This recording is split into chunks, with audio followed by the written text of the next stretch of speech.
Hello, welcome to BookTube with Simon. I'm at the DVD wall for a change because, as a massive Agatha Christie fan, I am delighted for David Suchet.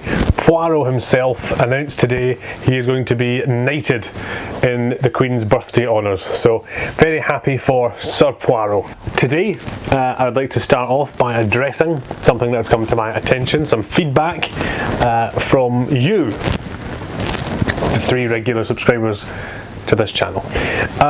In the previous video, it was a musical special, which involved music. Little plot of horror. There's no thrillers like Delay Me Thriller. She had a dream downtown. Oh, she wants a room some. And they were strong. Killer of the spouse. Did he do her harm? Inspiration. The twist is a page away, old chum. I actually performed 18 musical numbers in the previous review, which was thematically appropriate, and as a result of my effort, lost subscribers. So I have reflected on this, I have listened to you, and I get the message. So my pledge for today's video is I promise not to sing in today's review. Okay, no singing. Give you my word. Today we're going to talk about Devil in a Blue Dress by Walter Mosley, which I was really excited to read. It is the first of a collection of books that I put together in the summer in an effort to diversify my bookcase and read more non-white writers that I hadn't read before, and Devil in a Blue Dress was one that I was particularly excited to read. And having read it, the best way that I can describe it to you, I've given it a lot of thought and consideration, and I feel like the best way to describe Devil in a Blue Dress, to somebody who's perhaps not read it, is that this is the book equivalent of a McDonald's. Yep. It's like a McDonald's. It's like eating a written McDonald's. Not a written McDonald's, because a written McDonald's would be the pamphlet. It shouldn't be very nice. But it is the book equivalent of a McDonald's, certainly. So by way of review, I'm going to share with you 9 ways that Devil in a Blue Dress is like a McDonald's, and 1 way that it isn't. Let's do it. No singing. No singing. Do not sing. The first way it's like a McDonald's is that it is super American. So, you think McDonald's, you think America. You think America, you think McDonald's. Well, maybe not. Maybe you think Statue of Liberty or some of the wonderful achievements that America's made. But, McDonald's is most definitely one of America's strongest brands, and Devil in a Blue Dress, also set in America, set in the 40s, written in the 90s, but set in the 40s, and the sense of place, the sense of time is brilliantly conveyed. You really feel like you're walking into these smoky bars, you feel like you're meeting these miscreants. The dialect is written very authentically. Walter Mosley really captures the way that people speak to each other, different classes of people, different races of people, the men when they're together, the men and the women when they're in mixed groups, the dynamics between a black employee and their white employer. All of that is really authentically captured, and I've said authentically twice, and I try never to say it at all because it is one of the words that everybody says about their book.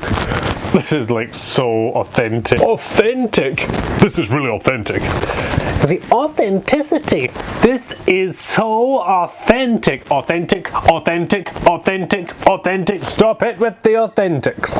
But it's authentic. There's a really, really strong sense of place, sense of time, and like I say, it feels tangible. So that is excellent. Excellent. Oh! Coca-Cola, by the way, also another great American brand, and one that I'm quite partial to.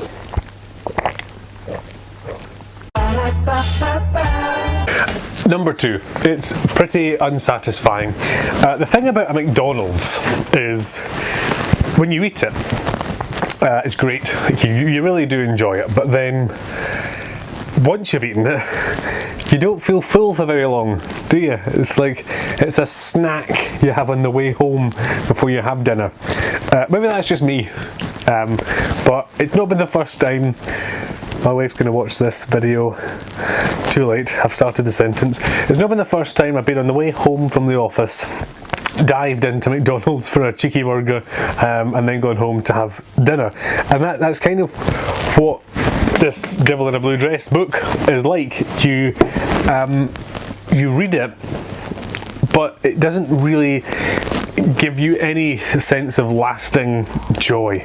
Like, you don't go away thinking, wow, that was edge of the seat stuff, or wow, that was really emotional, or wow, I don't know what's going to happen next, or wow, I can't wait to read the next bit. It just is there. It's just a book filled with words, and you read it and you understand the plot, and you're like, okay, very good. And I don't know why I'm miming reading the book when the book is there, but there's just nothing in this for me that makes you feel particularly satisfied. I don't feel like I've particularly gained anything from reading this. So it is a very transactional thing.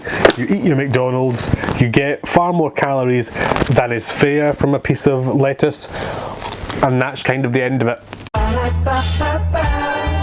Another thing about McDonald's is you go for the experience of a McDonald's, don't you? I mean, nobody says, I am really craving a lot of processed meat, fried potato, and more salt than is probably healthy despite their advances in this area.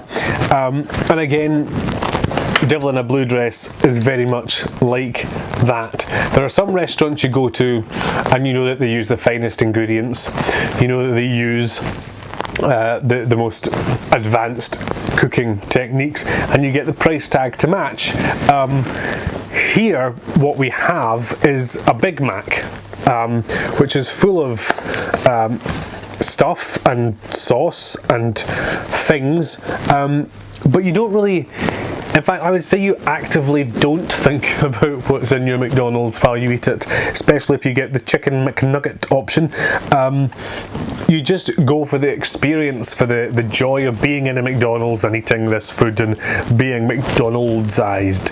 And again, Devil in a Blue Dress fits very much into this category where you're reading it and it has got the very Dashiell Hammett, Raymond Chandler-esque feel about it. I loved The Maltese Falcon, it's a cracking book. The Big Sleep is also a classic, and you know that Walter Mosley has been very inspired by The Big Sleep, and he manages, like I said earlier, to pull that sort of sensation off.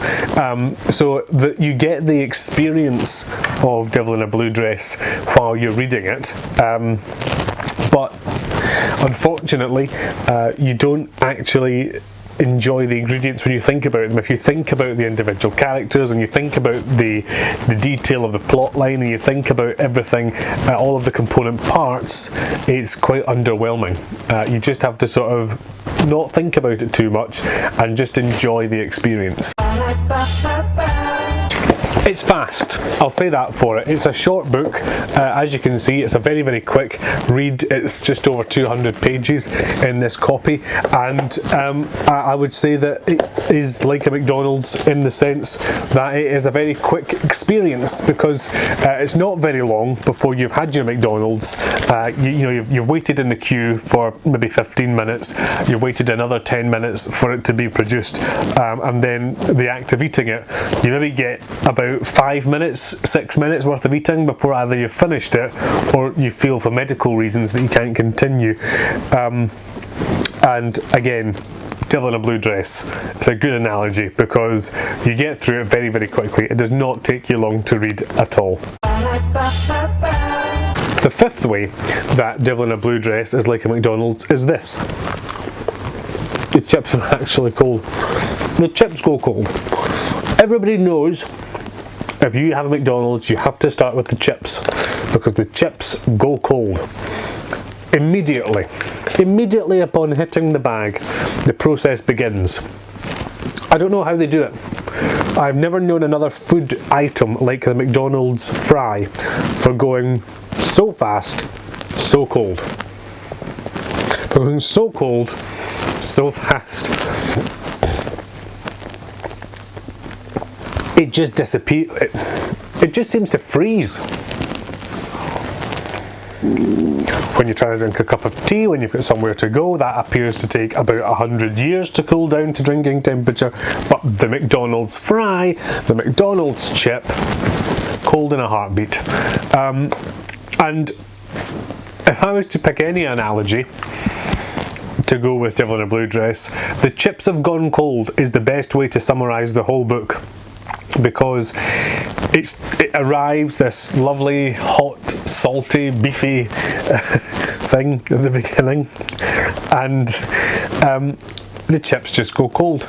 You know, it goes away. So the plot line, if you're not familiar with Devil in a Blue Dress, the plot line is that a guy called Easy, nickname for Ezekiel Rollins, is in a bar, and the barman puts him in touch with this guy who's looking for a white woman who frequents black bars, and so he is invited to go into these bars as a black man who can blend in quite easily and find this woman for him.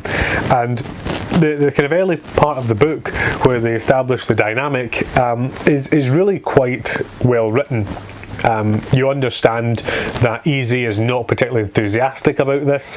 He needs to pay his mortgage because he's just lost his job. He's been offered money to do a job, and so this is what motivates him to go ahead and do it. And it all makes quite a lot of sense. And then in this sort of second half of the book, things just get very, very messy. There are too many, in my view, too many supporting characters introduced who, while collectively there is that great sense of place and that great authenticity, but the individual characters are not well formed. Even, I would say, Easy. They are fairly homogeneous. It's difficult to keep track of who's who and all this sort of stuff, and the chips just go cold. You lose interest, you lose the sense of what's happening, you lose any comprehension, and by the end of it, much like the end of a cold bag of chips, you're just persevering to get to the end. And you know, frankly, I didn't care by the end what happened to Easy or the Devil in the Blue Dress. I just wanted it to end.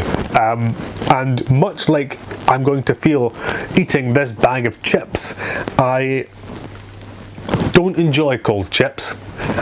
Devil in a Blue Dress is a cold chip. Another aspect of similarity is Ronald McDonald.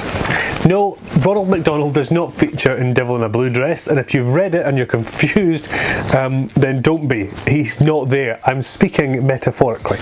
Ronald McDonald, the famous mascot of McDonald's, this big, huge 7-foot clown, children don't know whether to be entertained by this lovely, affable clown or terrified by this funny-looking Goliath. You kind of just don't know how to react. This is how I feel about Devil in a Blue Dress. Specifically, Mr. Albright. Mr. Albright is the chap that I mentioned who has hired Easy to find Daphne, and I don't know what you're supposed to think of him. Truthfully, I thought of him as a kind of powerful gangster type chap.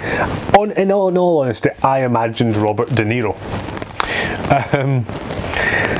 And this goes back to what I say about the characters being weak. I could never tell if you're supposed to be terrified of him and think he's this cold-hearted guy that you're really meant to hate, or if you're supposed to quite like him and his tactics. I kind of did like Albright because when he was around, you know, at least stuff happened. I mean, not nice stuff. You know, he shot people, threatened kids, you know, that kind of thing. I mean, no one would cast him as Ronald McDonald, to mix the metaphors. But he is the Ronald McDonald in the sense that you don't know how to react to him. And since you don't know how you're supposed to react to Albright, you therefore don't know how your main character, Easy, is supposed to react to Albright, and therefore how much of what he's doing is motivated by fear, or a way of ingratiating himself, or neither of the above, is lost, because he's written, I think, like you should be terrified of him, or at least Easy should be, but Easy didn't seem scared of him at all. Easy seemed irritated by him, and there's this mismatch, I think, in that he has no particular interest in the task at hand, no particular interest in doing a good job. He just wants to withdraw his balance, and yet this gangster overlord is breathing down his neck, and he seems totally nonchalant about the whole thing. And for me, it's just one great big crazy clown. We've talked a lot about the eponymous Devil in a Blue Dress. This is a girl called Daphne, whose dress at some point is, would you believe it, blue.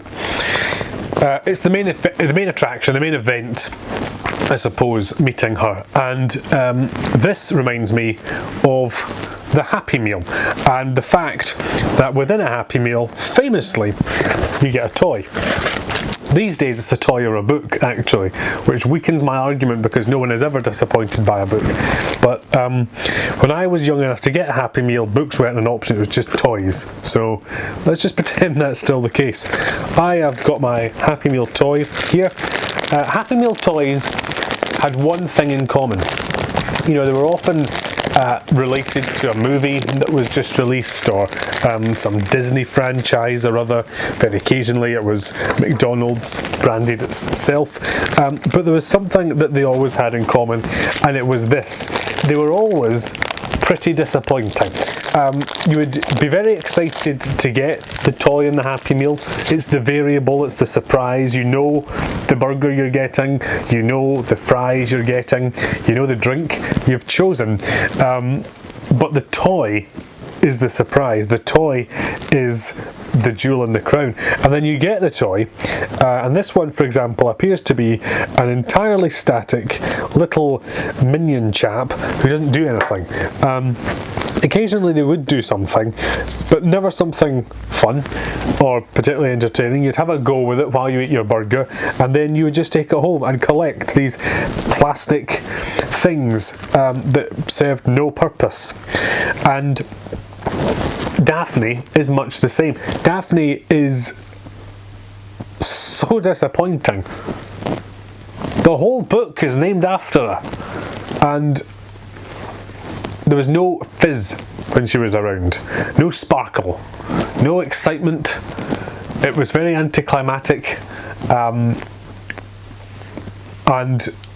I don't believe she belongs on the cover of a book, frankly. She is just a disappointing Happy Meal tease. Something McDonald's is great at is ice cream. Now this sort of takes us back to the earlier point that I made about the beginning of the book being quite good and then the chips went cold. And I think it's because it got McFlurried, which is, the ice cream's delicious, no question of that. And for me, the best ice cream you can get in McDonald's is a sundae. Now the caramel sundae is not available in the UK. It was available and it got removed, and then it came back and it got removed again. I know it is available in other countries, and I sincerely hope, if you're watching this from outside of the UK, that you are lucky enough to still be able to get sundaes. And if you are lucky enough to get sundaes, please go and eat one. Enjoy them. Don't take them for granted. You never know when you might wake up one day and they're gone. Our only choice for ice cream is the McFlurry, and this is where they got the perfectly good ice cream, put it in a tub, and just decided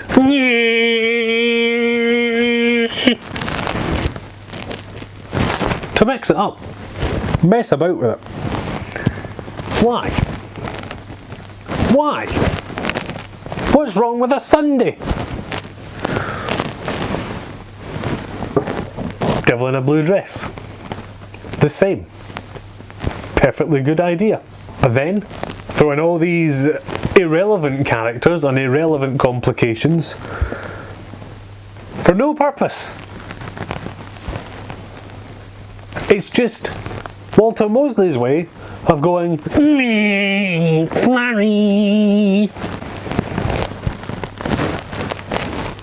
That could have been a Sunday. The final way that Devil in a Blue Dress is like a McDonald's is that at the end of the experience you just think, what was that? As I alluded to, once you eat your cheeky McDonald's and walk away, there's always that feeling of, dirtiness. That feeling of, I don't know what I've just put in my body and why I've just spent that money that I didn't need to spend, because really I'm not any better a person as a result of it. And that is what happens with Devil in a Blue Dress. I alluded to previously the fact that the chips go cold. The chips actually don't just go cold. Having gone cold, they're then smothered in ketchup and thrown in the air. Nothing makes sense at the end of the book. None of it. The relationship, the interactions between Easy and Daphne make no sense. The resolution makes no sense. The way that virtually anything happens in the third act is totally illogical. There's no point to it. In a previous video, I said that if you burned your jam roly-poly to bits, there's no way that it's just going to come at you and attack you with a knife, because that's not a consequence of that action. And yet, that's exactly the sort of suspension of disbelief you're expected to go along with.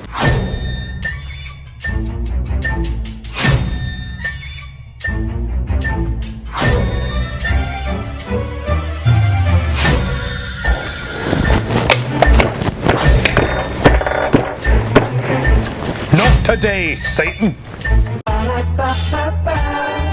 However, there is one significant difference between McDonald's and this book, and that is the fact that McDonald's has a really strong brand identity. You know those golden archways anywhere, any country in the world, you know exactly what they mean. Ezekiel Rollins as a character, and therefore the Rollins series, has left no impression on me.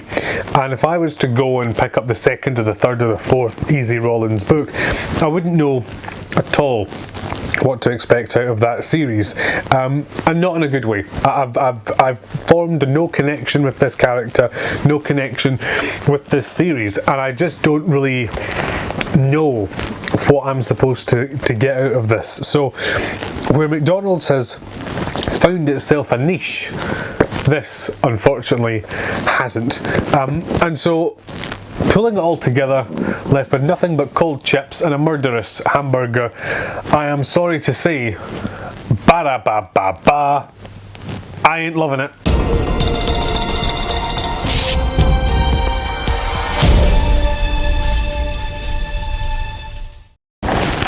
If you've read Devil in a Blue Dress, then please do comment below. Before I go, we're into the autumn-winter period, which is my favourite. Here is a sneak peek of what is coming up. Right now I'm reading Confessions of a Bookseller by Sean Blythell about running his bookshop, The Bookshop, in Wigton in southern Scotland. I'm really near the end of it, and I'm going to share my thoughts on that with you very, very soon indeed. Sticking with non-fiction as we head into the presidential election, I'm going to be reading about what happened in the previous election, the account written by Hillary Clinton, and then moving seamlessly on to The Room Where It Happened by John Bolton and his account of working during the Trump presidency. Since I started collecting the Agatha Christie collection in 2000, I have read A Christie for Christmas every single year, and soon it's going to be time to read this year's Christie at Christmas. It is the 48th Agatha Christie book I'll have read, and it is this year 3-act tragedy. For Christmas itself, I like a bit of magic. magic, and over Christmas I have been reading the Artemis Fowl series for the past 7 years. This year I'm going to read the 8th and final instalment in the series. The Artemis Fowl movie was released this year as well, and probably the less said about the adaptation, the better. And last but certainly by no means least, I've been reading Alice Broadway's Skin series this year. It began with Ink and continued with Spark, and I'll also be reading the concluding part, Scar, this year too. Now, the first 2 reviews I did have included our story, The Man in the Hat, and the third and final part of that will be included with the review. I am so excited about it because it is ridiculous. It is going to be the most batty video yet. It is coming your way on Christmas Day, and trust me, you're not going to want to miss it. I'm going to try and sneak in a couple more thrillers along the way as well, because we're quite non-fiction and fantasy heavy, but I suppose it's Christmas time, so that is okay. If you've got any recommendations for smashing thrillers that I should try and squeeze in before the end of the year, then please also note those below, because I am on the lookout for something really, really brilliant. Thank you for watching. I will speak to you soon. Bon voyage.